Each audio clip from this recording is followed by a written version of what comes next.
Everyone, ಹೇಗಿದ್ದೀರೆಲ್ಲರೂ? ಇದೊಂದು ಗಿಡ ನೋಡಿದ್ದೀರ ನೀವು? ಎಕ್ಕದ ಗಿಡ ಅಂತ ಹೇಳ್ತಾರೆ.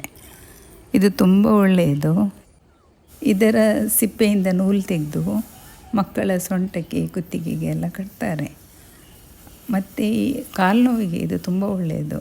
ನನ್ನ ಫ್ರೆಂಡಿದ ಅಜ್ಜಿ ಹೇಳಿದ್ದು ನನಗೆ ಇದು. ಅದು ಆಗಿದೆ ಕೂಡ. ಹಾಗೆ ನಾನು ನಿಮಗೆ ಏನು ಮಾಡಬೇಕಂದ್ರೆ, ಇದರ ಎಲೆಗೆ ಚೆನ್ನಾಗಿ ತೆಂಗಿನೆಯನ್ನು ಸವರಬೇಕು, ಎರಡು ಸೈಡಿಗೆ ಸವರಿ ಅದನ್ನು ಬಿಸಿ ಕಾವಲಿಯ ಮೇಲೆ ಇಟ್ಟು ಬಿಸಿ ಮಾಡಬೇಕು. ಅದು ಸ್ವಲ್ಪ ಬಾಡ್ತದಲ್ಲ, ಬಿಸಿ ಆಗ್ತದೆ ಎಲೆ.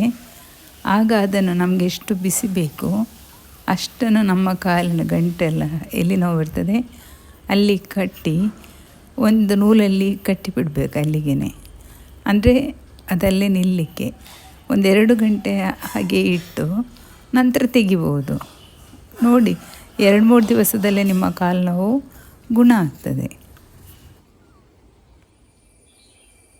ಇದು ಒಮ್ಮೆ ಮಾಡಿ ನೋಡಿ, ನಿಮಗೆ ಎಲ್ಲ ನೋವು ಕಮ್ಮಿ ಆಗ್ಬೋದು ಅಂತ ನಾನು ಅಂದ್ಕೊಳ್ತೇನೆ. ಆಗಿದೆ ಕೂಡ ಅದು. ಹಾಗೆ ನಾನು ಇದನ್ನು ಹೇಳಿದ್ದು ನಿಮಗೆ.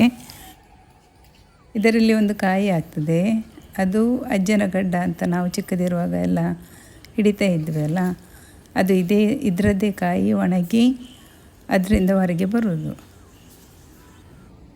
ನನ್ನ ಈ ವಿಡಿಯೋ ಇಷ್ಟ ಆದರೆ ಲೈಕ್ ಮಾಡಿ, ಹಾಗೂ ನಿಮ್ಮ ಫ್ರೆಂಡ್ಸ್ ಜೊತೆ ಶೇರ್ ಮಾಡಿ. ಇಲ್ಲಿಗೆ ನನ್ನ ವಿಡಿಯೋವನ್ನು ಎಂಡ್ ಮಾಡ್ತಿದ್ದೇನೆ. ಇನ್ನಷ್ಟು ವಿಡಿಯೋದೊಂದಿಗೆ ಮತ್ತೆ ಸಿಗೋಣ. ಅಲ್ಲಿವರೆಗೆ see you next time. Bye bye.